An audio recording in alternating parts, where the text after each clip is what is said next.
Graduation नहीं किया, master नहीं किया, डिग्री नहीं होगा तो कौन हाथ जलेगा। चैलेंज कोई भी आ रही है वो मुझे आगे बढ़ाने के लिए आ रही है, उसको अपॉर्चुनिटी में कन्वर्ट किया जा सकता है। अगर आईटी फील्ड में या तो मल्टीमीडिया फील्ड में करियर बनाना चाहते हैं तो यहाँ पे सबसे बड़ा इम्पोर्टेंट यही रहेगा कि लर्निंग एबिलिटी बना के रखें। स्किल होने का एक बहुत बड़ा नुकसान है, उसका एक ईगो है। प्रॉब्लम सॉल्विंग स्टेटमेंट भी हमें एआई दे देता है, लेकिन वो प्रॉब्लम को अंडरस्टैंड करना वो तो ह्यूमन का ही रिक्वायरमेंट रहेगा। कल जाके आपकी जो सिचुएशन क्रिएट होने वाली है वो आज कोई ह्यूमन समझ सकता है, लेकिन एआई को समझाना पड़ता है और समझाने के बाद भी वहाँ का पूरा एनवायरनमेंट नहीं समझा पाएंगे। अगर उसने पूरे टास्क नहीं किए तो कभी भी उसको जॉब प्लेसमेंट कोई भी नहीं दिलवा सकता। फिर हम यही इंडस्ट्री में सबसे बड़ा बनेंगे। क्या आप छोटे से गांव से निकल के बड़े शहर में आके अपने सपने पूरे करना चाहते हैं? क्या जब बड़े शहर में आते हैं और जब कॉलेज में जाते हैं तो आपको लगता है जो चाहिए वो तो मिल ही नहीं रहा है, फिर भी जो प्रॉब्लम दिखती है उसको सॉल्व करके एक बड़ा बिजनेस खड़ा करना चाहते हैं?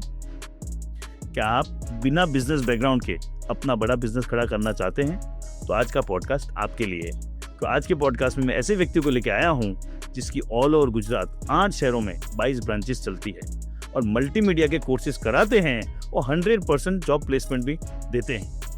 और मैं जिनकी बात कर रहा हूँ और कोई नहीं है, रेड एंड व्हाइट मल्टीमीडिया के फाउंडर हितेश जी देसाई।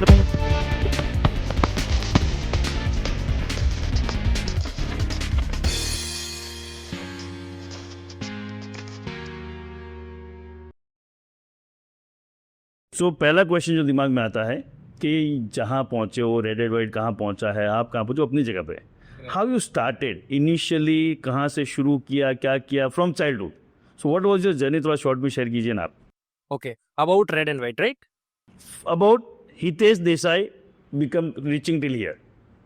ओके, अभी बेसिकली मेरी बात करूँ तो मेरा जो स्टार्टिंग फेज था वो एक गांव से बड़ा हुआ था मैं, और मेरे पेरेंट्स फार्मर थे, तो फार्मिंग का वर्कआउट कर रहे थे। तो हमारा हाफ टाइम स्टडी होता था, हाफ टाइम पेरेंट्स के साथ फार्मिंग का वर्कआउट होता था। तो वैसे हमारा मीन्स चाइल्डहुड निकला था एजुकेशन के साथ, पेरेंट्स को सपोर्टिंग रोल में, और लोअर मिडिल फैमिली से बिलोंग करते थे। तो वहाँ पे ऐसा पता था कि भाई फाइनेंस अपने लिए काफ़ी इंपॉर्टेंट है, और फाइनेंस को लेके फैमिली में और काफ़ी सारे डिसीजन हमें कॉम्प्रोमाइज़ करने पड़ते थे। कुछ हमारी जो शौक होते ना उसको भी हमने कॉम्प्रोमाइज़ किया था बिकॉज ऑफ फाइनेंस ओनली। जब हमारा 12th कंप्लीट हुआ उसके बाद हम सिटी ट्रांसफ़र हुए, बिकॉज ऑफ कि भाई करियर ग्रोथ फार्मिंग में इतना बड़ा नहीं है जो एक सिटी में मिलता है। हाँ, सिटी वॉच को मिलता है। पर्पस था कि हम सिटी में ट्रांसफ़र किए, और वहाँ पे अपना हायर एजुकेशन पर्पस से हमारा ट्रांसफ़र हुआ। हम सूरत में ट्रांसफ़र हुए, सूरत में आके फिर हमने कॉलेज अप्लाई किया। कॉलेज में जब जा रहे थे तो पता चला कि भाई यहाँ पे हम क्यों आए हैं और हम क्या कर रहे हैं, उसमें काफ़ी गैप है। ओके, वो गैप, ये सवाल पूछा उस टाइम पे? यस, वो अपने आप को सवाल पूछा कि हम कहीं गलत जगह पे हैं। ठीक है। चलो ग्रेजुएशन रिक्वायर्ड है, रिस्पेक्ट है उसको, लेकिन वो जो तरीका था वो तरीका कहीं डिफरेंट होना चाहिए था। कि हमें जो करना है, हमें कुछ कल जाके कुछ अचीव करना है, कुछ जॉब करना है, बिजनेस करना है, तो उनके लिए जो हमारी कोर कॉम्पिटेंसी होनी चाहिए उस पे ग्रेजुएशन पे काम नहीं हो रहा था। फेयर। फिर हमने क्या किया कि भाई ग्रेजुएशन के साथ एक स्किल का रास्ता अपने आप में बना लिया, और हमने अलग से एक ट्रेनिंग ले लिया, और वो ट्रेनिंग के साथ साथ हमारा ग्रेजुएशन हमने कंप्लीट किया। सो क्या ट्रेनिंग लिया आपने कोई ग्रेजुएशन के साथ? मैंने स्पेसिफिक डिजाइनिंग एंड आईटी के कोर्सेज किए थे, और उसके बेस पे मैंने अपना करियर स्टार्ट कर दिया था, और करियर एज अ ट्रेनर ही मैंने स्टार्ट किया था। और कब, मतलब कॉलेज में तभी शुरू कर दिया था? यस, कॉलेज के साथ मेरा जब फर्स्ट ईयर कंप्लीट हुआ तब मैंने स्किल कोर्स कर लिए थे। तो स्किल एक ऐसा होता है कि आज आपने अप्लाई किया और कल से आप उसके लिए रेडी हो सकते हैं। ठीक है। तो उसी के आधार पे मैंने अपना करियर स्टार्ट कर दिया था। Second year and third year मेरे जब कॉलेज चल रहे थे उसी के साथ साथ मैं जॉब कर रहा था। सुपर। जब मेरा टीवाई कंप्लीट हुआ उसके साथ मैंने रेड एंड व्हाइट का ही स्टार्टअप कर दिया। और रेड एंड व्हाइट का जो स्टार्टअप का जो जर्नी था उसके पीछे का एक सिंपल सा लॉजिक था कि भाई हम लोगों ने एक एक्सपीरियंस किया कि जब लोअर मिडिल फैमिली से बिलोंग करते हैं तो फाइनेंस अपने लिए इम्पोर्टेंट है। हम यहाँ सूरत में कॉलेज के लिए आए तो पता चला कि भाई यहाँ टाइम पास हो रहा है। मेरे साथ वो आज भी हो रहा है, सबके साथ हो रहा है। यस, मेरे साथ नहीं हो रहा, सबके साथ हो रहा है। और जब ग्रेजुएशन कंप्लीट हो जाता है उसके बाद जॉब के लिए सबको फाइंड आउट करने के लिए रास्ता ढूंढना पड़ता है, और मैक्सिमम स्टूडेंट अदर फील्ड में ट्रांसफर हो जाते हैं। जैसे किसी ने बीकॉम किया तो फिर वो कुछ अलग काम कर, हाँ, कोई क्लरिकल जॉब कर रहा है, कोई अकाउंटेंट बन रहा है, वैसे कुछ ना कुछ वैसे चल रहा है। बराबर है। राइट।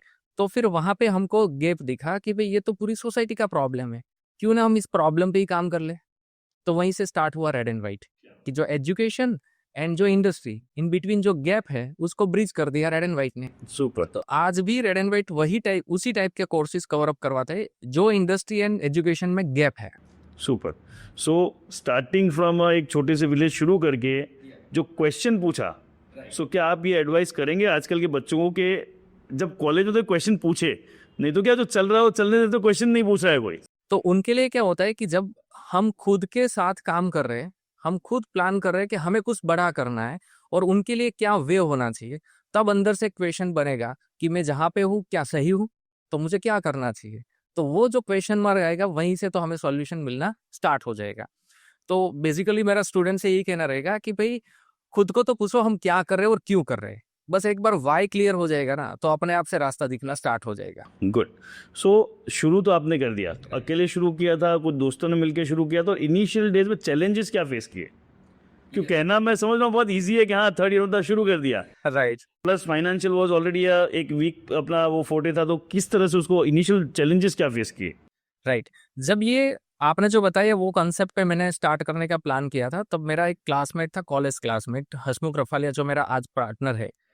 तो हम दोनों ने मिलकर रेड एंड वाइट का स्टार्टअप किया था।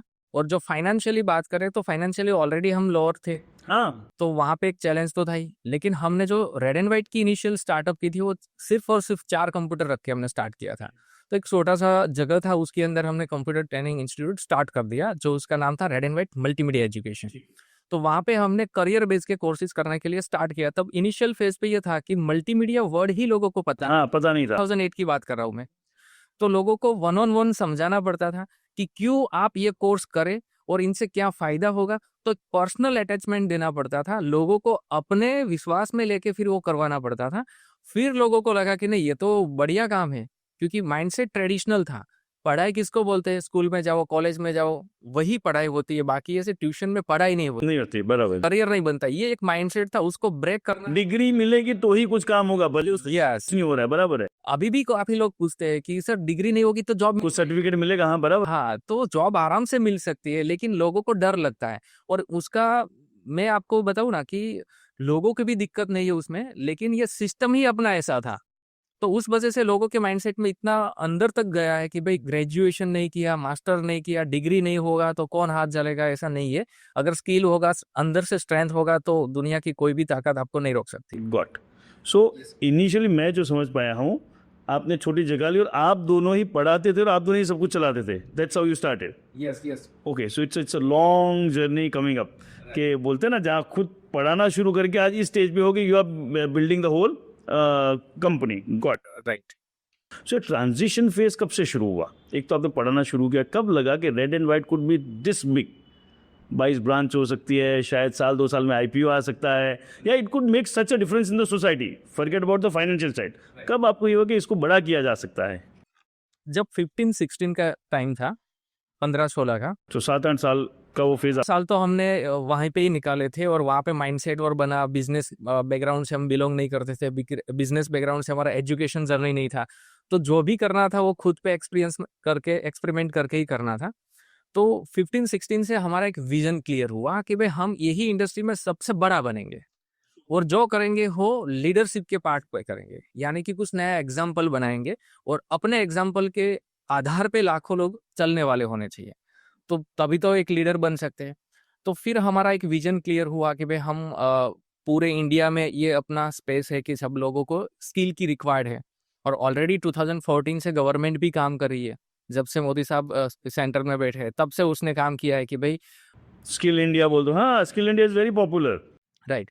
तो उसको भी हमने अपना एक कंप्लीटली आधार बना लिया और हमने एक बड़ा विजन लिया। और रिसेंटली हम लोग जैसे प्लान कर रहे हैं कि भाई आईपीओ के लिए भी हम, एजुकेशनल इंडस्ट्री में काफ़ी कम लोग जाते हैं लेकिन हम लोग जाएंगे और उसको हम प्रूव करके दिखाएंगे कि भाई स्किल से क्या ट्रांसफॉर्मेशन आ सकता है अपनी सोसाइटी का, अपने कंट्री का और अपने फैमिली का। क्या बात है, जोरदार। सो कोई स्पेसिफिक मोमेंट हुआ जब आपको ये लगा कि अब इसमें हम मुड़ के नहीं देखेंगे? एक तो हम शुरू करते हैं, सेल्फ डाउट रहता है, थोड़ा बहुत पैसा आ रहा है, अपने सेल्फ क्वेश्चन रहते हैं, घर से क्वेश्चन, कोई ऐसा मोमेंट आप शेयर करेंगे जिसके बाद लगा कि नहीं ये मेरे लिए इनफ है लाइफ के लिए? देखो यहाँ पे है ना, जो आपने बताया ना, हमारे जब स्टूडेंट होते और उस स्टूडेंट्स को हम ट्रेनिंग देते हैं, ट्रेनिंग के बाद उसका जब प्लेसमेंट होता है और प्लेसमेंट के बाद उसका फैमिली एंड स्टूडेंट्स अपने को जो एक थैंक यू कहने के लिए आते हैं ना, वो एक मोमेंट ऐसा होता है कि तब लगता है कि भाई कुछ भी हो जाए, सोसाइटी कुछ भी अपने बारे में बोले, लेकिन करना तो यही है। क्योंकि वहां पे हम देख रहे हैं कि एक ट्रांसफॉर्मेशन हो रहा है, किसी की फैमिली में ट्रांसफॉर्मेशन हो रहा है, किसी की लाइफ में ट्रांसफॉर्मेशन हो रहा है, और उनके आधार पे अपने कंट्री में भी काफी बड़ा कंट्रीब्यूशन उनके थ्रू हो रहा है। सुपर। तो ये हम यहाँ से पूछते हैं कि हम सही है। अगर यहाँ से आवाज आता है कि सही है, देन यू कैन डू। और मैंने जितना आपका रिसर्च किया उसमें सिर्फ यहाँ से पूछने की बात नहीं है, वो टेंजिबल प्रूफ है। क्या जी कॉलेज पढ़ के किसी को जॉब मिलेगी नहीं मिलेगी पता नहीं है, जिसके ओर मैं आगे आऊँगा, बट रेड एंड वाइट से कोई कोर्स किया तो ये पक्का है, अगर उसने ढंग से काम किया है तो ऐसे कोई गारंटी नहीं हो सकती, उस पर भी आऊँगा, बट उसको 100% वो कमा खा सके उतनी चीज़ें उसको मिल जाएगी। Right. That is amazing work you are doing and that's what is inspiring me. Got.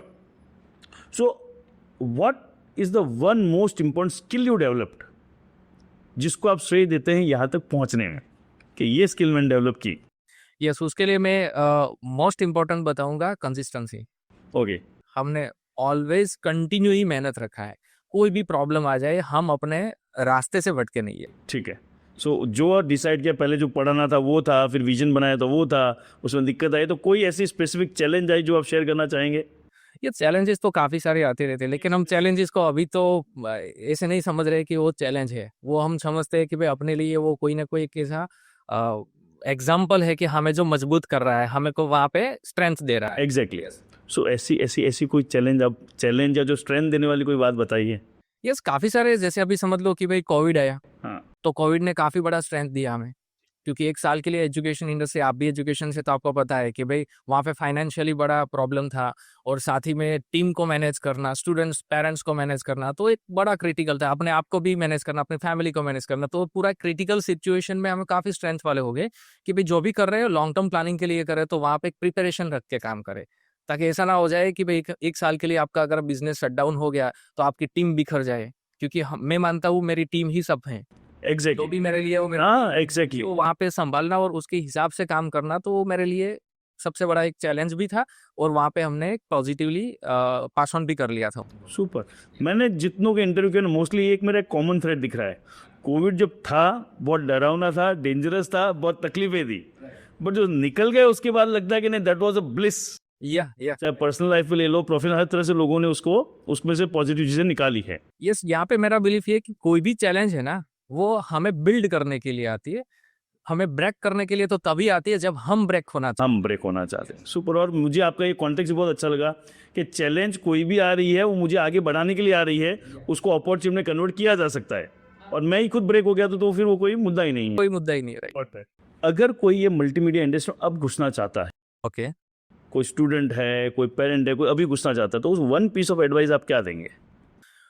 अगर आईटी फील्ड में या तो मल्टीमीडिया फील्ड में करियर बनाना चाहते हैं, तो यहाँ पे सबसे बड़ा इंपॉर्टेंट यही रहेगा कि लर्निंग एबिलिटी बना के रखें, क्योंकि ये इतना फास्ट मूविंग फील्ड है कि आज हमें जॉब मिल गया, जो फील्ड में मिला है वो हो सकता है कि 2-3 साल के अंदर फील्ड चेंज हो जाए। यानी कि जैसे अभी ग्राफिक्स डिजाइनर है, या तो समझ लो डेवलपर है, तो डेवलपर में काफी सारी टेक्नोलॉजी चेंज होती रहती है, तो वो चेंज के साथ चलना काफी इंपॉर्टेंट है। Got that. सो ये तो हुआ एक जिसको मल्टीमीडिया में जॉब या प्रो इस तरह से करना है। कोई सही में रेड एंड वाइट बिल्ड करना चाहता है कि जिसको इनिशियली भले आपकी तरह शुरू करके उसको एंटरप्रेन्योर स्किल के साथ चलना, क्योंकि देखो एक चीज़ है ना, मैंने बहुत ये समझा है, स्किल होने का एक बहुत बड़ा नुकसान है, उसका एक ईगो है। या राइट। तो जैसे मैंने भी ऑब्जर्व किया कि एज ए टीचर मैंने शुरू तो कर दिया, फिर जब ऐसे एंटरप्रेन्योर जब शिफ्ट होना है ना, तो बहुत एक अलग तरह की जर्नी चलती है। सो ये शिफ्ट किस तरह से आता है और उसके लिए क्या करना चाहिए? यस, यहाँ पे मैं ऐसा कहना चाहूँगा कि जब कोई अगर रेड एंड वाइट बिल्ड करना चाहता है, तो सबसे पहला इंपॉर्टेंट ये पॉइंट होगा दिमाग में रखने का कि हम एजुकेशन इंडस्ट्री में जा रहे हैं, तो एजुकेशन में कुछ वैल्यू बिल्ड नहीं होगा ना, तो कुछ भी आगे काम नहीं होगा। तो सिंपल सी बात है कि कुछ भी कर रहे हैं, अगर कोई कोर्सेज लर्न करवा रहे हैं या तो व्हाटएवर कुछ सपोर्ट कर रहे हैं स्टूडेंट को, तो वहाँ पे वैल्यू क्रिएशन के आधार पे अगर वो बिजनेस करेंगे तो 100% सक्सेस जाएंगे। So value creation is the core. या दूसरा जो मैंने बोला कि इनिशियली एजुकेशन मोस्टली इसी तरह शुरू होता है कि पहले खुद टीचर थे, फिर तो ट्रांसफॉर्मेशन के लिए क्या करना चाहिए? Yes right. क्योंकि बहुतों के लिए चैलेंज होगी, बहुत से टीचर्स है, बहुत से इस तरह इंस्टीट्यूट चलाते हैं जिनको अपने बिजनेस को स्केल करना है, एक्सपांड करना है, बट वो टीचिंग से बाहर निकल ही नहीं पा रहे हैं।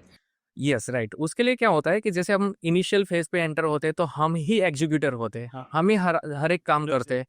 तो एक आदत सी बन जाती है कि हर एक छोटा बड़ा काम हमें करना है। फिर क्या होता है कि जगह अगर आपको बिल्ड करना है, बड़ा बिजनेस करना है या तो फिर कुछ आगे बढ़ना है, तो उनके लिए आपकी टीम वर्क होनी चाहिए। तो टीम वर्क तभी होता है जब भरोसा कर सकते हैं। तो कहीं ना कहीं अपने टीम पे भरोसा करना स्टार्ट करना होगा, टीम को बिल्ड करना स्टार्ट करना होगा। और काफी सारे लोग ऐसे होते हैं कि भाई टीम को बिल्ड करने में डर लगता है, अगर वो बिल्ड हो गई तो मैं कहाँ जाऊंगा, ये क्वेश्चन मार्क एग्जैक्टली, हाँ। करते हैं। उसके लिए भी ये होता है कि अगर मैं मैनेजर हूँ और मैंने मेरे एग्जीक्यूटिव को मैनेजर लेवल का बना दिया, तो मेरी जगह पे वो आ जाएगा तो मैं कहाँ जाऊँ। तो क्वेश्चन मार्क वहां पे होता है। लेकिन यहाँ पे है ना, गीता का एक सिद्धांत है, हम श्रीमद् भगवत गीता का, कि भाई कर्म करो, फल की आशा मत रखो। तो यही काम अगर करते रहेंगे तो अपने आप से बिल्ड हो जाएगा नेटवर्क। और जो लीडर बना पाते हैं ना, वही लीडर बन पाता है। ये कुछ सेंटेंसेस है जो वहां पे हमें एनर्जी प्रोवाइड करते हैं कि अगर हमें ऐसा लग रहा है कि हम डाउटफुल है, कहीं सही जा रहा है गलत जा रहा है, तो ये सेंटेंस को याद करके आगे बिल्ड करो। जब टीम बिल्ड होगी तो अपने आप बिल्ड हो जाएगा। यस, तो हमें एग्जीक्यूशन वर्कआउट से ऊपर उठ के अपने टीम बिल्डिंग के लिए काम करना होगा, डेलीगेशन सीखना होगा और अपने माइंडसेट को चेंज करना होगा, बिकॉज ऑफ हमें भरोसा रखना है। ठीक है। सो आपने गीता एक श्लोक तो कहा, आप भी एकदम वो बोलते हैं ना, यंग जनरेशन के साथ काम करते हैं, दैट्स व्हाट योर वो टारगेट ऑडियंस है। सो ये हम कहते हैं कि कर्म किए जा, फल की इच्छा मत रख। राइट। यंगस्टर को तो ये चाहिए कि फल मिलेगा तो ही मैं वो करूंगा। So what is your advice to them for this particular? मैं खुद मानता हूँ कि कर्म करो फल आएंगे, बट वो किस तरह से क्या एडवाइस देंगे कि वो बच्चों का वो ट्रांसफॉर्मेशन हो दिमाग में? राइट। ये देखो, अभी जनरली ये एम्प्लॉय के अंदर भी ये काफी सारा माइंडसेट होता है, मुझे इतना मिल रहा है तो मैं इतना ही काम करूंगा। लेकिन उनसे सबसे बड़ा इम्पेक्ट किस पे आता है, उसके खुद पे आता है।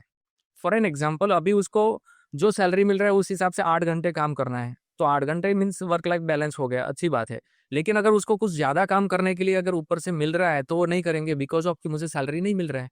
लेकिन अगर ज्यादा काम करने की एक बार हैबिट बन गई है तो वो हैबिट खुद पे बन रही है और वो हैबिट उसको जीता सकती है आगे जाके। आज नहीं मिल रहा है, इट्स ओके, लेकिन हैबिट पॉजिटिव बन रही है, तो पॉजिटिव हैबिट उसको आगे जाके काफी बड़ा अचीवमेंट करवा के देगी। तो वो सबसे बड़ा एक इम्पोर्टेंट होता है।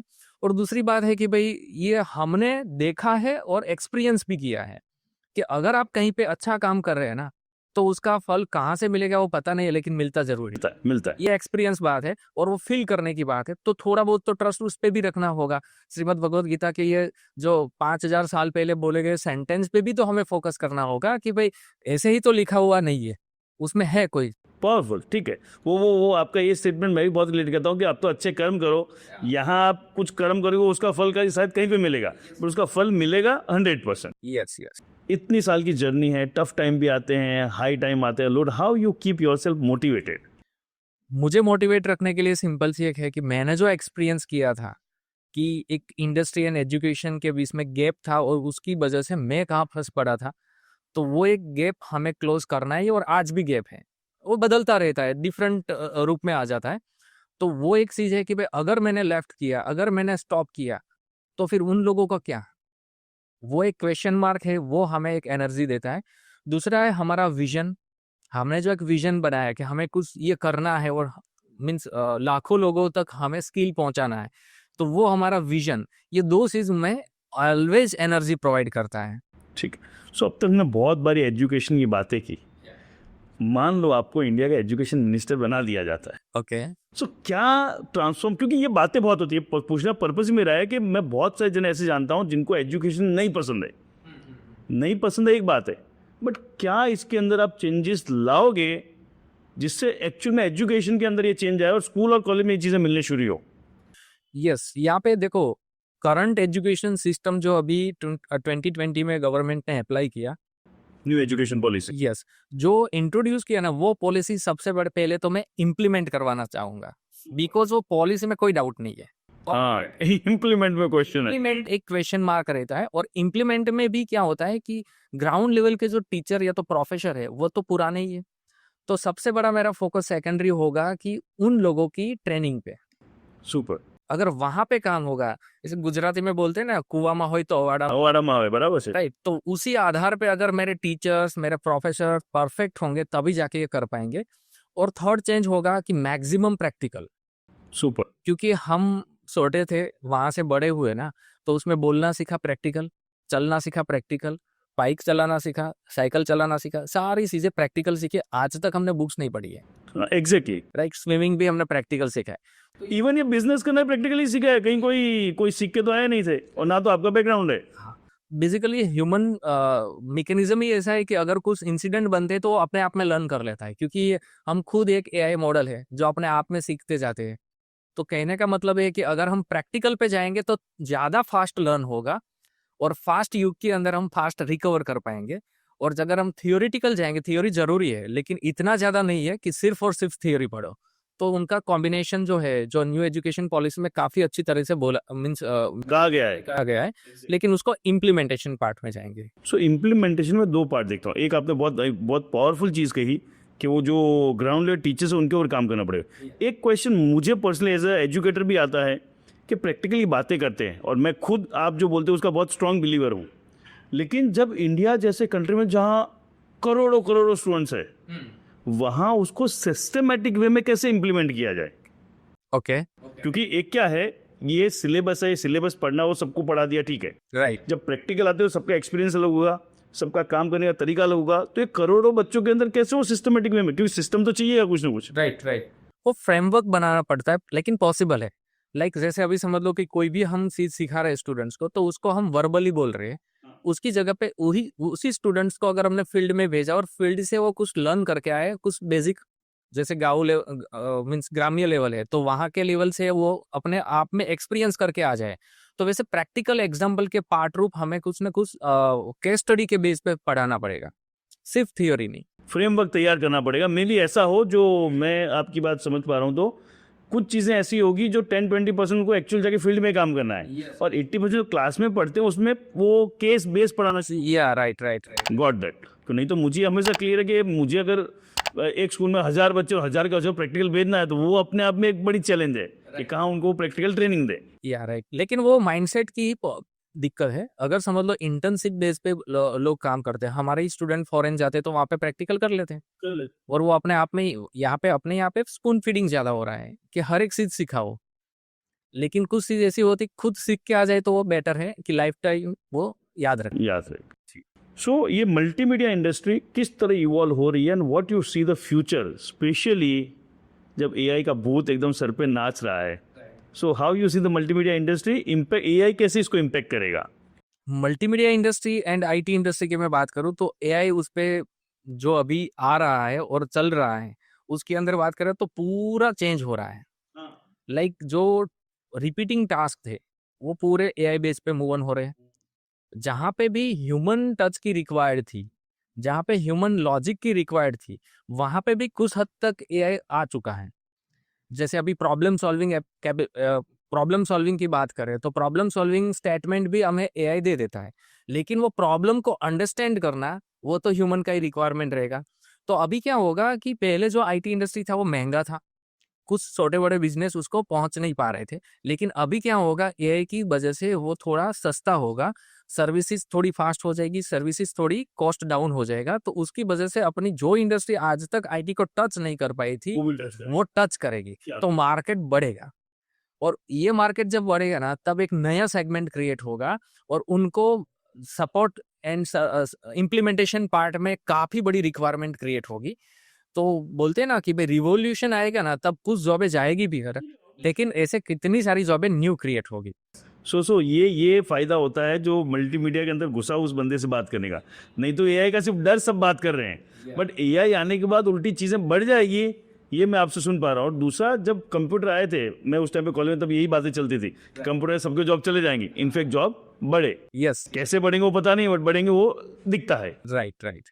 अगर किसी को आजकल के जो नौजवान हैं, जो स्कूल में हैं, कॉलेज में, कुछ कॉमन मिस्टेक्स वो लोग करते हैं, वो क्यों आपको लगता है मिस्टेक, और कैसे उसको अवॉइड किया जाए? यस, बेसिकली कॉमन मिस्टेक अभी के करंट जनरेशन में देखने जाए तो पहले तो है कि भाई एक को देख के दूसरा करता है। ठीक है, वो चाहे करियर हो या चाहे एजुकेशन में है या तो फिर अपने कोई शौक है, राइट नाउ, तो वो एक चीज है। दूसरा है कि शॉर्टकट में चाहिए, फास्ट चाहिए। तो मीन्स क्या होता है, पैशन नहीं है, फटाफट से मुझे पैसा वाला बनना है। तो वो गलत नहीं है, वो सही है, लेकिन फिर रास्ता गलत पसंद कर लेते, वो गलत है। तो एक दूसरा ये था, और थर्ड था कि हार्ड वर्किंग इतने ज्यादा नहीं है, अभी थोड़ा कंफर्ट में, मीन्स ये पूरा जनरेशन भी कंफर्ट वाला ही है, तो थोड़ा कंफर्ट में यानी कि लेजीनेस वाला पार्ट है, तो वहां पे थोड़ा हार्ड वर्किंग रहना जरूरी रहेगा। सो ये हार्ड वर्क स्मार्ट वर्क बहुत चलता है। सो व्हाट यू डिफरेंस है? हार्ड वर्क मतलब हार्ड वर्क है, कोई स्मार्ट वर्क हो सकता है? ये स्मार्ट वर्क ही करना चाहिए। हार्ड वर्क मीन्स कि फिर ऐसा नहीं कि स्ट्रेटेजी बिना काम करते जाओ, स्ट्रेटेजी होगी तब वो स्मार्ट वर्क बन जाएगा। विदाउट स्ट्रेटेजी हम सिर्फ और सिर्फ मेहनत करेंगे तो हार्ड वर्क बन जाएगा। सुपर। वो बोलते हैं, बोल सुन रहा है विनोद, ये I had a very very powerful definition what given कि जब स्ट्रेटेजी ऐड करके, मेहनत तो हार्ड वर्क तो करना ही है, बट स्ट्रेटेजी ऐड कर देता हूँ स्मार्ट हो जाता है। नहीं तो वो बोलो आपने गुजराती में वेतरू करे से तू पहले खाली मेहनत था इसे। यस। तो ये डिजिटल प्लेटफॉर्म्स और सब आए हैं, वो ये मल्टीमीडिया एजेंसी को कितना इम्पेक्ट करते हैं? बहुत सारे डिजिटल प्लेटफॉर्म आ गए हैं, एआई की भी बहुत सारे टूल्स आ गए हैं, जिससे ग्राफिक बन जाए, कुछ प्रेजेंटेशन बन जाए, जिसके पहले बहुत एक स्कोप, अभी भी जितना बोल रहा हूँ उतना लोग जानते नहीं हैं, but how it is going to impact? Yes, इनका इम्पैक्ट मैंने जैसे आगे अगले वाले क्वेश्चन में भी मैंने आपको बताया कि इनसे एक होगा कि ये इंडस्ट्री थोड़ा अफोर्डेबल हो जाएगा, और अफोर्डेबल होगा तब ये अपना मीन्स डेवलप होगा, मीन्स उसका जो अभी सराउंडिंग सर्कल है, उसके जो पहुंच पा रहे वो पर्सन है, वो ज्यादा लोग हो जाएगा, मार्केट बढ़ मार्केट बढ़ जाएगा, मार्केट के बढ़ेगा। अभी 1 लाख लोग ले तो फिर 10 लाख लोग उसको एफोर्ड करेंगे, वो प्राइस कम हो जाएगी, लेकिन ऐसे वो बढ़ जाएगा। यस, तो सबसे पहला होगा कि वो मार्केट बड़ा होगा। दूसरा होगा कि उस इंडस्ट्री में आज तक जो लोग काम कर रहे थे और उसके पीछे का उसका लॉजिक नहीं था या तो उसका क्रिएटिविटी नहीं था, सिर्फ और सिर्फ उसके टूल्स नॉलेज थे, वो लोग एग्जिट हो जाएंगे। और जो एक्चुअल में क्रिएशन दे रहे हैं वो लोग का स्केल बढ़ेगा। क्योंकि क्या होगा कि जब एआई कुछ ग्राफिक्स बना के दे रहा है तो वो एआई बेस्ड हो गया, लेकिन अभी एक ऐसा नया ट्रेंड आएगा कि ह्यूमन मेड ग्राफिक्स चाहिए मुझे, क्योंकि ह्यूमन मेड एंड एआई में थोड़ा वेरिएशन रहेगा। तो ये डिफरेंशिएट किया जा सकता है? यस, 100% किया जा सकता है। ओके। यस, जैसे अभी मैं आपको बताऊं कि आप कोई भी क्राफ्ट की चीज ले रहे हैं राइट नाउ, तो वो मशीन से बना हुआ है, और वही चीज अगर ह्यूमन से बना हुआ है तो किसकी प्राइस ज्यादा होगी? ह्यूमन से बना हो उसकी, और ऑलवेज वैल्यू किसकी रहती है? वो ह्यूमन वाले की। सिंपल सी बात है। तो यही चीज तो अपने ग्राफिक्स में भी आएगा और अपने बाकी सारे आईटी में भी आएगा। जस्ट फॉर माई क्यूरियोसिटी, कोई एक आध पॉइंट बताइए कि मैं डिफरेंशिएट कर सकता हूँ ये एआई का और ये हैंडमेड। जनरल क्या होता है, एआई जब देगा ना तब अपने एल्गोरिथम के आधार पे देगा, अपने जो डेटा फीड किया है उसके आधार पे कुछ ना कुछ आउटपुट देगा। कुछ हटके चाहिए ना तब ह्यूमन की रिक्वायरमेंट होगी, और ह्यूमन है ना हर एक पोजीशन और परिस्थिति को समझ के फिर वो अपने को बिल्ड करेगा, और एआई है ना अपने फीड डेटा के आधार पे ही बिल्ड करेगा। तो आप कल जाके आपकी जो सिचुएशन क्रिएट होने वाली है वो आज कोई ह्यूमन समझ सकता है, लेकिन एआई को समझाना पड़ता है, और समझाने के बाद भी वहां का पूरा एनवायरनमेंट नहीं समझा पाएंगे, तो कहीं ना कहीं लैक रहेगा। तो उसको इजीली हम अंडरस्टैंड कर सकते हैं कि ये ह्यूमन मेड रहेगा, इतना ज्यादा एआई नहीं देगा। और एक दिन ऐसा हो जाएगा हर एक लोग एआई यूटिलाइज करेंगे तो कॉमन जैसे दिखने लग जाएंगे। हम कभी भी एक कॉमन जैसे कपड़े भी नहीं पहनते हैं राइट नाउ, क्योंकि कॉमन जैसे अगर कपड़े सब पहनने लगेंगे तो कॉस्टिंग डाउन आ जाएगा। लेकिन हम लोग पैसे बचाने के लिए काम कर रहे हैं, लेकिन यहाँ पे हम लोग सबसे डिफरेंट चाहते हैं। तो जब डिफरेंट चाहते हैं ना, वही चीज ग्राफिक्स में भी होगा और बाकी सब आईटी इंडस्ट्री में भी यही चीज होने वाला है। ठीक है। अगेन मैं जो पॉडकास्ट करता हूँ, मुझे मेरी क्यूरियोसिटी शांत करता हूँ, उसमें वो दर्शकों को मिल जाता है। So still the query is, मुझे दो इमेज दी जाए, तो ये एआई जनरेटेड है ये और ये ह्यूमन जनरेटेड है, क्या डिफरेंशिएट पता चलेगा? ये कैसा क्वेश्चन बताऊँ, मैंने वो डायमंड वालों को पूछता हूँ, ये सीबीडी ओरिजिनल कैसे पता चलता है? राइट राइट राइट, ये वैसा क्वेश्चन है। देखो अभी जनरल लोगों के लिए वो देखना थोड़ा कॉम्प्लिकेटेड है, उनके लिए टूल्स भी आते हैं कि एआई जनरेटेड है या फिर रियल है, वो वहां से देख सकते हैं। दूसरा है कि जब ग्राफिक्स डिजाइनर देखेगा तो उसको कुछ ना कुछ पॉइंट तो मिल जाएंगे कि यहाँ पता चल जाएगा ये एआई ने बनाया है और ये ह्यूमन मेकिंग है। सो विद एक्सपीरियंस वो पता आराम से। यस, वो एक्सपीरियंस चाहिए, छोटी छोटी चीज को ऑब्जर्व करेंगे तब पता चल जाएगा। ठीक है। सो एज अ फाउंडर, अब एज ए एंटरप्रेन्योर अगर जर्नी की बात करता हूँ, तो जब आपको नए लोगों को रिक्रूट करना होता है तो क्या कुछ ऐसे स्पेशल क्वालिटीज आप चेक करते हैं? अपार्ट फ्रॉम कोई क्वालिफिकेशन है, उसको जो स्किल आना चाहिए वो तो नीडेड है, उसके अलावा क्या क्वालिटी आप देखते हैं? उसके अलावा तो एक सिंपल सी है कि भाई बेसिक हमारा होता है कम्युनिकेशन स्टाइल उसका प्रॉपर होना चाहिए, और सबसे बड़ा इंपॉर्टेंट होता है एथिक्स उसके क्लियर होने चाहिए, फैमिली बैकग्राउंड और विल पावर उसका क्लियर होना चाहिए कि अंदर से कुछ करने की तमन्ना है तब जाके वो अपने लिए काम कर सकता है। अगर विल पावर नहीं है तो उस पर हम काम नहीं करते, क्योंकि हम जब रिक्रूट करते हैं तब दो ही चीज प्रायोरिटी में रखते हैं, एक तो स्किल पावर एंड एक विल पावर। स्किल पावर हो गया टेक्निकल वन, विल पावर हो गया अब बंदे का अंदर से कुछ करने की तमन्ना है, तो वो विल पावर मेन होता है। बाकी रहा कि भाई वो एथिकल कितना है, वो इमोशनल इंटेलिजेंट में कितना पावरफुल है, बस यही चीज पे हम काम करते हैं। सो ये सारी चीज़ें रिक्रूट करने से पहले कैसे गेज करते हैं, कैसे चेक करते हैं? Okay, basically question and answer के आधार पे होता है कि जब किसी का फ्यूचर गोल क्या है, उसके फैमिली बैकग्राउंड क्या था, उसकी लाइफ में क्या क्रिटिकल सिचुएशन हुई थी और कौन से बैकग्राउंड से कहाँ तक अभी पहुंचा है, तो वो जर्नी से हमें अंडरस्टैंड हो जाता है कि भाई ये पर्सन कर सकता है। क्योंकि क्या होगा कि जब विल पावर नहीं होगा ना तो पर्सन एक्सक्यूजेस पे चला जाएगा, बराबर है, ठीक। और विल पावर होगा ना तो कोई भी एक्सक्यूजेस को ओवरकम करके आगे बढ़ेगा। परफेक्ट। तो वो कहीं ना कहीं उसकी जर्नी, लाइफ जर्नी से पता चल जाता है, अपनी एजुकेशनल जर्नी से पता चल जाता है कि कौन सी अनकंफर्टेबल पोजीशन में भी उसने काम कर लिया था। कोई leadership lessons as a Hitesh ji को पूछा जाए, what leadership lessons you will give to the upcoming entrepreneurs? Leadership के लिए ना, देखो मैं ऐसा, मेरा पर्सनल मानना है कि अगर मैं मेरी टीम के लिए काम करूँ ना तो मैं अपने आप लीडर बन जाऊंगा। ओके। तो मेरा ऑलवेज मोटा होता है कि मेरे वॉलपेपर में भी रहता है कि मेरी टीम का डेवलपमेंट ही मेरा डेवलपमेंट है। तो मेरा काम होता है कि मेरी टीम के लिए कुछ ना कुछ आइडेंटिफाई करूँ, उनको कैसे अपलिफ्ट किया जाए, उसको कैसे करेक्ट करके आगे मूव किया जाए। तो उनको जितना प्रोग्रेशन मिलेगा मेरा अपने आप में प्रोग्रेशन होता रहेगा। तो ये सिंपल सा मेरा। क्या क्या एकदम एकदम डिफरेंट थॉट है। वो एज अ आउटसाइडर लोग ये सोचते हैं कि एज अ फाउंडर पूरा फोकस बिजनेस ग्रोथ पे होगा। फोकस पूरा है टीम ग्रोथ पे और उसमें business growth comes up into it. Yes yes. What are three common, तीन ऐसी कोई बातें आपको बतानी हो जो नया, एकदम नया फ्रेश है और जो करियर के अंदर अपने पैर रख रहा है, जिसको ध्यान देनी चाहिए? पहली बात तो टाइम पे मत देखो, ये मेरा पर्सनल थॉट है। घड़ी पे मत देखो, काम करते रहो। दूसरा है कि जॉब रोल पे मत देखो कि मुझे क्या काम करना बोला है और मैं क्या कर रहा हूँ, वो तो करना ही है, उसके अलावा भी कुछ कर सकते हैं, क्योंकि रिस्पॉन्सिबिलिटी लिए जाती है ना, तब लीडर बनते हैं। और थर्ड है कि भाई जो भी कर रहे हो वो अपने बेस्ट करो, मीन्स अपना टाइम जहाँ पे भी दे रहे हो ना 100% दे दो। ऐसा नहीं कि फिर सिर्फ करने के लिए कर लिया। ये तीन चीज मैं मानता हूँ कि उसको आगे बढ़ने में 100% सपोर्ट करेगी। ठीक है। सो मेरा जो जॉब रोल है उसको बियॉन्ड काम करने के लिए एटीट्यूड पे क्या काम करना चाहिए? बस एक्सेप्टेंस होना चाहिए और मेरे जिम्मेदारी होनी चाहिए कि ये मेरा काम है, मुझे करना है। जैसे एक सिंपल सी बात है, कोई एक ऑर्गेनाइजेशन में मल्टीपल एम्प्लॉयज होते हैं, मल्टीपल जॉब रोल होते हैं, राइट। अभी होता क्या है कि एक जॉब रोल के लिए एक पर्सन काम कर रहा है, दूसरे जॉब रोल के लिए दूसरा पर्सन काम कर रहा है। अभी एक पर्सन ने काम कर लिया, ए पर्सन ने काम अपना कर लिया, बी वाले का काम अभी कुछ अटक पड़ा हुआ है। तो वो अगर ए वाला जाके उसको सपोर्ट करेगा तब एक बिल्ड होगा एनवायरनमेंट, फैमिली बैकग्राउंड होगा, टीम बिल्ड होगा। और दूसरा ये होगा कि उनको भी सेकंड जॉब रोल के लिए समझ में आना स्टार्ट होगा। तो ऊपर से हम ये देखते हैं कि कौन पर्सन किसी किसी को हेल्प कर रहा है, तो कल जाके उसको उसका लीडर बना दिया जाए। तो वहां पे अपने आप में ग्रोथ आ गया। अगर हमने लीडरशिप लेना स्टार्ट कर दिया तो अपने आप में ग्रोथ होना स्टार्ट हो जाएगा। सो एक अलग तरह का क्वेश्चन आता है, जैसे बच्चों के लिए स्कूल है, एजुकेशन, ये सब चलता है, हम एक्सपेरिमेंट करके सीखते हैं। So what is your take on taking the outside support for building the business? जैसे कोई कंसल्टेंट है, कोई मेंटर है, कोई कोचिंग, आजकल इतने सारे चलते हैं, right. What is your take on that? काफी सारे लोग रह चुके हैं इसके अंदर। तो हम लोगों ने रिक्वायरमेंट के आधार पे, जैसे फाइनेंस की रिक्वायरमेंट है तो फाइनेंस सपोर्ट ले लिया। अगर इसी हिसाब से रिक्रूटमेंट का सपोर्ट की जरूरत है तो रिक्रूटमेंट का ट्रेनिंग ले लिया। और बिजनेस ग्रोथ एंड स्ट्रेटेजी के रिलेवेंट है तो उसके कुछ कोर्सेज मिलते हैं तो वो हमने कर लिए। जैसे अभी गवर्नमेंट भी स्वयं के पोर्टल पे काफी फ्री कोर्सेज देती है कि बिजनेस सपोर्टिंग के रिलेवेंट कुछ डेजिग्नेशन के पार्ट पे होता है, कुछ पर्टिकुलर रोल पे होता है, तो वो हम करते रहते हैं और उसके आधार पे हम अपना स्ट्रेटेजी बिल्ड करते रहते हैं और अपने आप को अपग्रेड करते रहते हैं। सो मैं जो समझ रहा हूँ, स्कूलिंग एक फिक्स पैटर्न है, उसमें थोड़ा सा विरोध है, लेकिन जब कोई सीखने की बात आती है और जहाँ गैप दिखता है तो उस नीड बेस पे हमको कोचिंग लेनी ही चाहिए।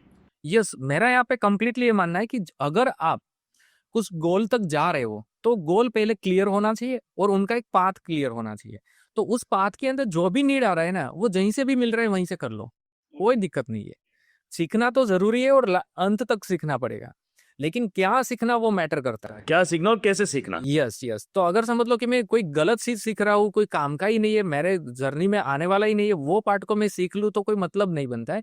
उसके अलावा मैं मेरी जर्नी के जितने भी पार्ट है, वो जो भी तरीका सही तरीका है उस तरीके से मैं करता जाऊँ। चलो वापस एक वो होता ना हाइपोथेटिकल क्वेश्चन, भगवान कुछ ऐसी शक्ति दे और वापस आप अपने बोले ना करियर के स्टार्टिंग पे जा सको, तो कुछ ऐसी चीजें जो आप लोग लगता है आप डिफरेंटली करना चाहोगे। अगर मैं फिर से रिस्टार्ट करूँ तब की बात है। यस, 100% कर सकते हैं, क्योंकि हम पहले है ना खुद पे काम कर रहे थे, खुद ही कर रहे थे। और मैंने आपको आगे भी बताया 2008 टू 2015-16 तक हमारा विजन इतना ज्यादा क्लियर और इतना बड़ा बड़ा नहीं था। वो मैं पहले से ही करके स्टार्ट करूंगा। सो व्हाट हैपेंड कि विजन आया, ये 15-16 में आपका विजन आया, वो विजन आया कैसे, किसी ने बोला, आपके डिस्कशन से आया, कुछ हिट किया। उस कितने सारे सालों का एक्सपीरियंस बना, तो उसके अंदर हम भी तो अपने आप को क्वेश्चन करते रहते एवरी टाइम कि हम कहाँ पे है, क्यों कर रहे हैं, कहाँ जा रहे हैं, क्या आउटपुट मिल रहा है, तो उसके आधार पे हम कहाँ जा सकते हैं। तो जब थोड़ा थॉट प्रोसेस अपना खुला ना, तब पता चला कि भाई इसके लिए तो कुछ बड़ा प्लानिंग करना चाहिए, क्योंकि हम ऐसे करते जाएंगे तो कितने लोगों को हेल्प करेंगे। अगर ज्यादा लोगों को हेल्प करना है तो फिर वो बूम करना पड़ेगा, मल्टीप्लाई होना चाहिए। तो तब हमें विजन क्लियरेंस दिखा कि भाई हम कुछ बड़ा सोचते हैं, बड़ा प्लान। सो काम करते करते करते ही वो विजन तक पहुंचे, गॉट दैट। कोई पर्सनल हैबिट या रूटीन आप फॉलो करते हैं अपने डे टू डे रूटीन में। हाँ, भगवान को पूजा करते हैं। बस बाकी तो बेसिक है कि हर दिन कुछ नया लर्न करें और 2-3 लोगों के लाइफ में कुछ कंट्रीब्यूशन करें। पेरेंट्स को और बच्चों को what would be your advice, जो अभी स्कूल या कॉलेज में है, अलग अलग बच्चों को क्या एडवाइस रहेगी, पेरेंट्स को क्या एडवाइस रहेगी। यस, बच्चों के लिए मेरा ये कहना है कि वे सिर्फ डिग्री पे मत काम करो, स्किल पे काम करो और अपना एक विजन क्लियर बनाओ, और उस विजन के इन बिटवीन जो भी जर्नी में रिक्वायर्ड है ना, वो सारी चीज जितना हो सके उतना प्रैक्टिकल बेस पे करो।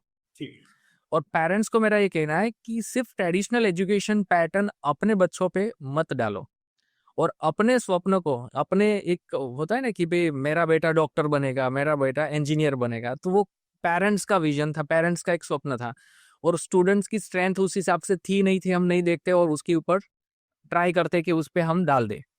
तो वो ना करे। स्टूडेंट्स यानी कि अपना बच्चा है उसको, या तो अपना बेटा बेटी है उसको समझे, उसकी कोर कॉम्पिटेंसी को समझे कि वो किसके लिए एक्चुअल बना है। कुदरत ने कुछ ना कुछ तो उसको स्ट्रेंथ दिया है, तो स्ट्रेंथ के आधार पे उसको डेवलप करे। जैसे अभी मछली को हम अगर बोलेंगे कि तू झाड़ पे चढ़ना सीख जा, तो वो गलत है, राइट। तो ये काफी बार हमने देखा है कि कुछ पेरेंट्स आते हैं और अपने बच्चे पे मुझे तो यही बनाना है, अभी उसकी कोर कॉम्पिटेंसी नहीं है, और पेरेंट्स को दिमाग में किसी ने हिट कर दिया है, इन्फ्लुएंस हो गए, या तो उसके पहले से ही उसका दिमाग में था कि मेरा बच्चा मोटा बड़ा होके ये बनेगा, तो वो चीज गलत है। तो यहाँ पे अपने बेटे पे ट्रस्ट होना चाहिए, और साथ ही में उसकी इंटरनल स्ट्रेंथ को आइडेंटिफाई करना है, देन उसको सजेस्ट करना है, और एक गाइडर बनना है, एक बैरिकेड बन के खड़ा नहीं रहना है उसके। सो अपने रेड एंड वाइट में या बहुत सी जगह ये होता है कि 100% जॉब गारंटी, जॉब प्लेसमेंट है, और फिर या तो जॉब कई जगह नहीं भी दी जाती है और कई बार वो 5-7 हज़ार की जॉब दे खत्म कर दिया जाता है। तो what is this 100% job placement, क्या ये सच में एग्जिस्ट करता है। यस, 100% जॉब प्लेसमेंट का जो पार्ट है ना, वो पार्ट पे है ना थोड़ा मिसकम्युनिकेशन कहाँ पे हो रहा है, मैं आपको क्लियर बताऊँ कि जो भी इंस्टीट्यूट प्लेसमेंट की रिस्पॉन्सिबिलिटी ले रहा है, वहाँ पे टर्म्स एंड कंडीशन होता है कि स्टूडेंट को भी कुछ करना है। क्योंकि हमारा सिंपल सा एक कहना है कि भाई स्टूडेंट्स, इंस्टीट्यूट एंड पेरेंट्स, ये ट्राइंगल जब प्रॉपर बनेगा ना, तब एक करियर बनेगा।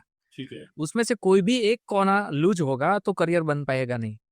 तो जैसे अभी स्टूडेंट्स की कुछ रिस्पॉन्सिबिलिटी हो, टाइम पे आना, फिर जो सिखाया जाए उस पर प्रैक्टिकल वर्कआउट करना, उसका इम्प्लीमेंटेशन करना, तो वहां पे टेक्निकल स्किल बनेगा। उसी के साथ सॉफ्ट स्किल भी इंपॉर्टेंट है। तो ये 100% जो असिस्टेंट होता है या तो जॉब रिस्पॉन्सिबिलिटीज होती है, वो एक्चुअल में की जा सकती है, लेकिन स्टूडेंट भी उसमें जिम्मेदार होते हैं। अगर उसने पूरे टास्क नहीं किए तो कभी भी उसको जॉब प्लेसमेंट कोई भी नहीं दिलवा सकता। तो ये स्टूडेंट्स को खुद वो भी काम करना होगा, पेरेंट्स को भी वहाँ पे फोकस करना होगा। काफी बार हमने ये सुना है कि भाई पेरेंट्स डिस्टर्बेंस करते हैं। फॉर एग्जांपल हम जॉब इंटरव्यू के लिए भेजते हैं तो पेरेंट्स साथ में जाते हैं। अभी कंपनी को लगता है कि ये बंदा अभी डिसीजन मेकिंग नहीं बना है, तो क्यों हम उसको प्लेस करें अपने वहाँ पे। तो वो पेरेंट्स को भी समझने की ज़रूरत है कि अभी वो एम्प्लॉय बन रहा है, तो वो एम्प्लॉय अगर तभी बन पाएगा कि खुद का डिसीज़न खुद लेगा। तो वहाँ पे पेरेंट्स का इंटरफियर ज़रूरी है अगर कुछ ऐसा इंसिडेंट है तो, लेकिन हर एक केस में रिक्वायर्ड नहीं है। तो वहाँ पे पेरेंट्स को भी थोड़ा लेफ्ट करना होगा, स्टूडेंट्स को अपने आप में छोड़ना होगा और तब जाके वो कर पाएगा। बात रही सैलरी की, तो सैलरी डिपेंड होता है कि कौन पर्सन कैसे बोलता है, कैसे टॉक करता है। अभी कम्युनिकेशन तो उसका सॉफ्ट स्किल हो गया, सॉफ्ट स्किल उसने बिल्ड नहीं किया और टेक्निकल स्किल पे बेस पे वो जॉब करने जा रहा है। तो पहला जो टॉक होता है वो कम्युनिकेशन वो कम्युनिकेशन है, वो तो स्किल तो बाद में आई। तो जो बोलेगा ना उसको ज़्यादा मिलेगा, कम बोलेगा उसको कम मिलेगा। तो ज़्यादातर हमने हमने जो देखा है और हमने एक्सपीरियंस किया है, यस, उसमें ये होता है कि इनिशियल फेज पे डाउन होता है सैलरी, लेकिन विद इन 6 मंथ उसका सैलरी हाई हो जाता है। क्यों? बिकॉज़ ऑफ के बोल नहीं पा रहा था, लेकिन सर स्किल में उसने करके दिखा दिया। यस। तो इनिशियल जब हम जॉब दिलवाते हैं स्टूडेंट्स को, तब हम बोलते हैं कि छोटा-सा भी मिल रहा है ना अमाउंट तो भी कर लो, बिकॉज़ ऑफ कि आपका स्किल पावर है, लेकिन आपका वो सॉफ्ट स्किल नहीं है। तो टेक्निकल स्किल की जगह पे सॉफ्ट स्किल की इनिशियल रिक्वायर्ड होती है और बाद में प्रूव करने के लिए टेक्निकल स्किल की रिक्वायरमेंट होती है और कुछ पोजीशन पे दोनों पैरेलल चलते हैं। तो ये रहता है। और ये 100% पॉसिबल है, कोई स्किलफुल आदमी उसको बोलना नहीं आता है, पर जब काम करेगा तब तो उसका काम दिख ही जाएगा। यस। ठीक है, इसमें एक क्वेश्चन मुझे, तो क्या ऐसा कोई वो बोले ना एजुकेशन सिस्टम से उठाया जा सकता है कि कुछ एक मार्किंग स्कीम हो कि ये टिक होगी तो 100% जॉब प्लेसमेंट है, नहीं तो हम गारंटी नहीं लेते हैं। हाँ, उसमें ये भी कर सकते हैं, लेकिन फिर वो क्या हो जाएगा कि एक स्पेशलाइज़ हो जाएगा कि सिर्फ़ हम बोलने के लिए बोल रहे हैं। तो वहाँ पे हमें काम करना पड़ता है क्योंकि अल्टीमेट गोल तो ये होता है कि उसको जॉब मिले। जॉब अभी कैसे मिले उसके लिए तो उसको सॉफ्ट स्किल भी सुधारना पड़े, तो हम लोग सॉफ्ट स्किल पे भी काम कर लेते हैं। टेक्निकल की तो हमारी ज़िम्मेदारी होती है, लेकिन सॉफ्ट स्किल पे भी हम काम कर लेते हैं। वो एक्चुअल में तो उसको स्टैंडर्ड 1 टू स्टैंडर्ड 12 तक सीख के आना चाहिए था। लेकिन फिर वो हम सिखा देते हैं बिकॉज़ ऑफ कि इंटरव्यू कैसे देना है, कैसे वहाँ पे बैठना है, कैसे बातें करना है, कैसे रिस्पेक्ट देना है। तो ये कॉमन थिंग है, जो बेस है, जो अपने प्राइमरी एजुकेशन में ही आ जानी चाहिए, लेकिन फिर भी वो हमें सिखानी पड़ती है। हाँ, और ये मैंने भी आपका ये सेटेलाइट वाला सेंटर जब मैंने विजिट किया तो मैंने ये नोट किया कि आप सिर्फ इसके ऊपर काम नहीं किया तो स्किल डेवलप हो, ये सॉफ्ट स्किल की भी आप लोग क्लासेस रेगुलरली उनको देते हैं ताकि वो सॉफ्ट स्किल की उसकी डेवलप हो। जनरल इंडस्ट्री में जब रिक्रूटमेंट होता है ना, तब टेक्निकल पार्ट काफ़ी कम होता है। ज़्यादातर रिक्रूटमेंट के टाइम पे सॉफ्ट स्किल पे ही फोकस्ड। डिस्कशन हो रहा है, उसमें बात होगी, कोई वो काम करवाए कितना देखेगा, बात करके वो देखेगा, उससे क्लैरिटी होगी। गॉट दैट, ठीक है। So coming to next question, आजकल हर जनरेशन ये देखते हैं कि सब कुछ यूट्यूब पे या ऑनलाइन सब कुछ सीखने को अवेलेबल है, और खासकर ये मल्टीमीडिया की चीज़ें, मतलब ग्राफिक है, फोटोग्राफी ये है, दुनिया भर के कोर्सेज फ्री पेड अवेलेबल है। सो वहाँ पे बैठ के यूट्यूब पे सीख ले वर्सेस किसी इंस्टीट्यूट में जाके प्रॉपर कोई टीचर के अंडर सीखे, what is your take on that? देखो, फिजिकल जो हम पढ़ाते हैं और वर्चुअल जो पढ़ाते हैं, उसमें भी एक बड़ा अंतर है। वही YouTube channel and coaching institute में फ़र्क है। ह्यूमन को ह्यूमन का टच चाहिए होता है। यहाँ पे 100% स्टूडेंट्स के लिए नहीं है। कुछ ऐसे स्टूडेंट होते हैं कि जो अपने आप में स्मार्ट है और वो हर एक चीज़ को हर एक एंगल से देख पाता है। उनके लिए यूट्यूब या तो फिर वर्चुअल का जो लेवल है वो बेस्ट है। लेकिन जो स्टूडेंट है उसको जो गाइड किया जाएगा उतना कर पाएगा। फिर धीरे-धीरे से वो अपने आप में स्मार्ट बनता जाएगा। तो वहाँ पे उनको फिजिकल ट्रेनिंग ही ज़्यादा रिक्वायरमेंट है। क्या होता है कि आज इंटरनेट है ना, सबके लिए एक्सेसिबल है और सबके लिए मेजॉरिटी फ्री जैसा ही हो चुका है। तो रिसोर्सेज काफ़ी ज़्यादा है। अभी स्टूडेंट क्या करता है कि एक यूट्यूब चैनल में एक वीडियो देख लिया, दूसरे में दूसरा देख लिया, तो होगा क्या कि अपना फोकस डाइवर्सिफाई हो जाएगा। तो वो पर्सन कुछ करने के लिए निकला था और आगे जाके पता चलेगा मैंने कुछ तो बात पाया ही नहीं है। तो ये चीज़ आज इंटरनेट के माध्यम से हो रही है। तो मेरा सुझाव है कि भाई जब अगर स्मार्ट नहीं है ना स्टूडेंट, तो पहले सबसे पहले उसको कुछ ना कुछ फिजिकल ही ट्रेनिंग करवाओ, कोई ना कोई कोचिंग इंस्टीट्यूट के अंडर में ही करवाओ। और कोई प्रैक्टिकल सर वहाँ पे रहेगा जो पर्टिकुलर इंडस्ट्री के एक्सपर्ट होंगे, तो उनको वहाँ पे ट्रेन करेंगे। फिर अपने आप को रीस्किल करने के लिए यूट्यूब चैनल या तो ऑनलाइन लर्निंग है वो बेस्ट है। फाइन। और शायद ये भी हो सकता है कि वो ऑफलाइन जाते हुए अकाउंटेबिलिटी स्ट्रक्चर भी खड़ा होता है। हाँ। नहीं तो मैं घर पे अकेले हाथ मुड़ के सीखा, अकल नहीं सीखा, तो वो भी एक फ़र्क पड़ जाता है। Yes yes yes. सो एक दूसरा है कि मोबाइल पे आजकल बच्चे बहुत कुछ सीखते हैं। सो दो चीज़ें आती है, एक तो पेरेंट्स का ये कंप्लेन है कि दिन भर बच्चे मोबाइल पे लगे रहते हैं। सो मैं ऐसे बच्चों को भी जानता हूँ जो इंस्टा पे क्या बोलते हैं वो फेसबुक पे, स्नैपचैट पे, व्हाट्सएप पे लगे हुए हैं, और एक ऐसे बच्चे भी हैं जिनके पास रिसोर्स नहीं, भाई इंस्टा पे बहुत सारी चीज़ें सीख रहे हैं। सो पेरेंट्स इन दोनों के बीच में डिफरेंस करके कैसे बच्चों को सपोर्ट करें? देखो, यहाँ पे अगर डिफरेंटेशन फाइंड आउट करने जाएंगे तो ट्रैकिंग जैसा हो जाएगा कि हम उसके मोबाइल के स्क्रीन टाइम को देखें, कौन से एप्लीकेशन में कितना टाइम दिया था, फिर हिस्ट्री को चेक करें, तो वो एक क्वेश्चन मार्क होगा, ट्रस्ट पे एक उंगली होगी, तो वो बेटर नहीं है। यहाँ पे मेरा ये कहना है कि अगर आपने किसी को डिवाइस दे दिया और उसको बोल दिया कि तू एक्सेस कर, नॉट एन इश्यू, तब वो क्या एक्सेस करेगा वो अपने हाथ में भी हो सकता है। फॉर एन एग्जाम्पल, मैंने उसको विल पावर बिल्ड कर दिया कि भाई तुझे ये एक्स नाम के टॉपिक पे पूरा एक ऐसे बनाना है और उस पे आपको 15 मिनट के लिए कुछ पिक करना है, राइट। और फिर मैंने उसको मोबाइल दिया तो वो क्या करेंगे, उसी रिसर्च करेंगे। Right.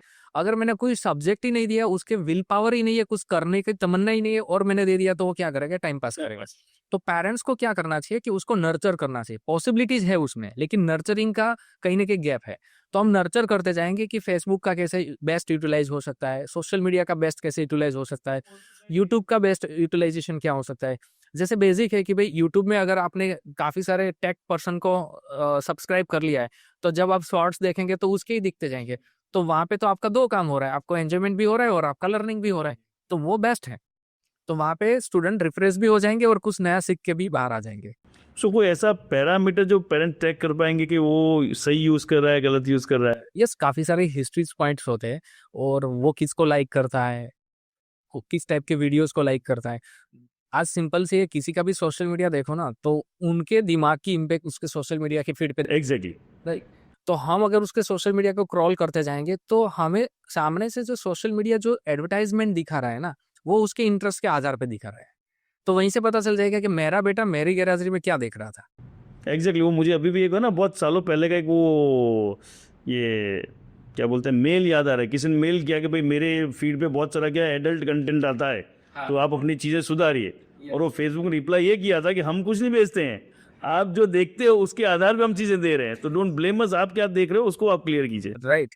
What that. Super super. अब इससे एक क्वेश्चन आ रहा है, then will take the closing remark.